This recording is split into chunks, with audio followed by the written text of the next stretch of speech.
അന്വേഷണം സുധാകരനിലേക്കും. കത്തിൽ സുധാകരൻ ഇടപെട്ടില്ല, മറുപടി പറയേണ്ടി വരും.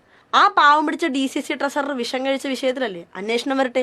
അല്ലെങ്കിൽ നിങ്ങളൊന്ന് ഓർത്തു നോക്ക്, ഒരു DCC ട്രഷറർ ആത്മഹത്യക്കുറിപ്പ് പോലെ അയച്ച കത്ത് തുറന്നു നോക്കിയില്ല, വായിക്കാൻ സമയം കിട്ടിയില്ല എന്നൊക്കെയുള്ള മുടന്ത ന്യായം പറഞ്ഞ് ഒഴിവാക്കിയപ്പോൾ ഓർക്കണമായിരുന്നു.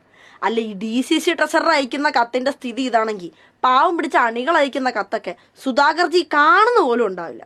സുധാകർജി നിങ്ങളുടെ പണി KPCC പ്രസിഡന്റിനാണ് കേട്ടോ. ഇടയ്ക്കിടെ വിഷയത്തിൽ നിന്ന് വ്യതിചലിക്കുന്നത് പോലെ ശാഖാ വിഷയങ്ങളിൽ മാത്രം ഒരു താല്പര്യം. പിന്നെ രണ്ടുപേര് ജീവൻ കളഞ്ഞ വിഷയമായിട്ട് പോലും NM വിജയന്റെ ആത്മഹത്യയിലും വയനാട് DCC നടക്കുന്ന ലക്ഷക്കണക്കിന് രൂപയുടെ അഴിമതിയിലും കോൺഗ്രസിന് പ്രത്യേകിച്ച് ഡിഫൻസ് ഒന്നും പറയാനില്ല. കോൺഗ്രസിന്റെ ഒരു MLA ഒന്നാം പ്രതിയാണ്, ഓർക്കണം. പൈസ കണക്കെന്നൊക്കെ പറഞ്ഞാൽ NM വിജയന്റെ ആത്മഹത്യ കത്ത് വായിച്ച് കണക്കെടുക്കാൻ കാൽക്കുലേറ്റർ തന്നെ വേണം. അത്രയ്ക്ക് വലിയ വലിയ എമൗണ്ട് ആണ്. എന്നിട്ട് IC ബാലകൃഷ്ണൻ ഒളിവിൽ പോയപ്പോൾ വാറന്റുള്ള ഒരാൾ ഒളിവിൽ പോകുന്നത് വളരെ നോർമൽ അല്ലേ എന്നാണ് മേൽപ്പറഞ്ഞ KPCCയുടെ മെയ്മേശ്വരി പറഞ്ഞത്. എത്ര ജനാധിപത്യപരമായ പാർട്ടി. അത് കേട്ട ഉടനെ മീഡിയയൊക്കെ ശരിയാണ്, പാവം വാറന്റ് വന്നാൽ പിന്നെ ഒളിവിൽ പോണ്ടേ, വിട്ടേക്കാം എന്നൊരു മൂഡ്. CPMന്റെ ഒരു MLAയുടെ മകന്റെ ഇല്ലാത്ത കഞ്ചാവ് കേസ് എന്നും പറഞ്ഞ് കുത്തിപ്പൊക്കി ഒരു കേസ് കൊണ്ടുവന്നപ്പോൾ ഇതൊന്നും അല്ലായിരുന്നല്ലോ ഇവിടെ പുകില്. ഇനിയിപ്പോൾ സുധാകർജിയുടെ ചോദ്യം ചെയ്യലൊക്കെ കഴിയട്ടെ.